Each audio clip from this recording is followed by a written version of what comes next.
Well, hello everybody. My name is Josiah Oliveris, a college history student. This video will be about The Coming of the Third Reich by Richard J. Evans. Now, Richard J. Evans is a highly credible person. He's one of the best historians to ever walk on the planet, and he went to one of the best colleges. He went to Oxford University in England. Now, he also displays 7 traits of leadership. Richard Evans is caring. He cares about spreading historical truth. He's supportive. He supports his claims with evidence and is a supportive historian. He's self-controlled.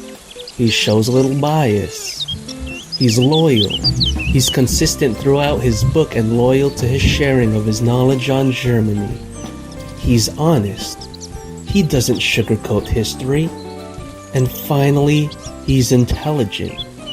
He's super knowledgeable of German history and really ambitious because he wrote a non-fictional trilogy on the Third Reich with copious amounts of detail, and we'll go into that right now. Richard Evans and his book, The Coming of the Third Reich, puts things into perspective on how the Nazis came to power under Hitler's leadership. The First Reich with the HRE and the Second Reich with Bismarck was merely just a dress rehearsal for what was to come with the Third Reich. 1914 was a big year for Germany. Hitler, being the war-crazy guy he was happy to hear the announcement of World War I, which lasted from July 28, 1914 to November 11, 1918. The war resulted in a big loss for Germany with the Treaty of Versailles, which caused Germany to turn over Alsace-Lorraine back to France. The United States, Great Britain, and France really tore Germany to shreds with that treaty, which also punished Germany militarily and economically. That, on top of the hyperinflation that the Weimar Republic experienced due to the Great Depression, didn't sit well with Hitler.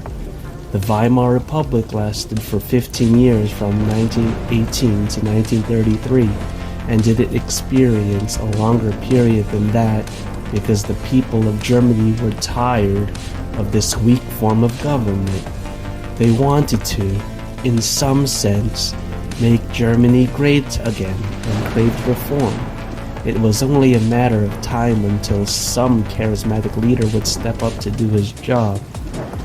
It sure as hell wouldn't be Ludendorff or Hindenburg after the clownery that was the Schlieffen Plan. The SPD didn't get to see the light of day, not even Ebert. Thalmann? Nope. Too Marxist. Communism was way too left-leaning for the public majority. The German people didn't want to share their way to victory.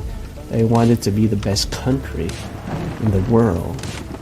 This left the people with a very far right-leaning government called the National Socialist German Workers' Party, or simply the Nazi Party, under the leadership of Hitler. On March 1933, the Nazi Party rose victorious over the SPD, gaining 43% of the votes, 288 seats, despite massive Nazi voter suppression.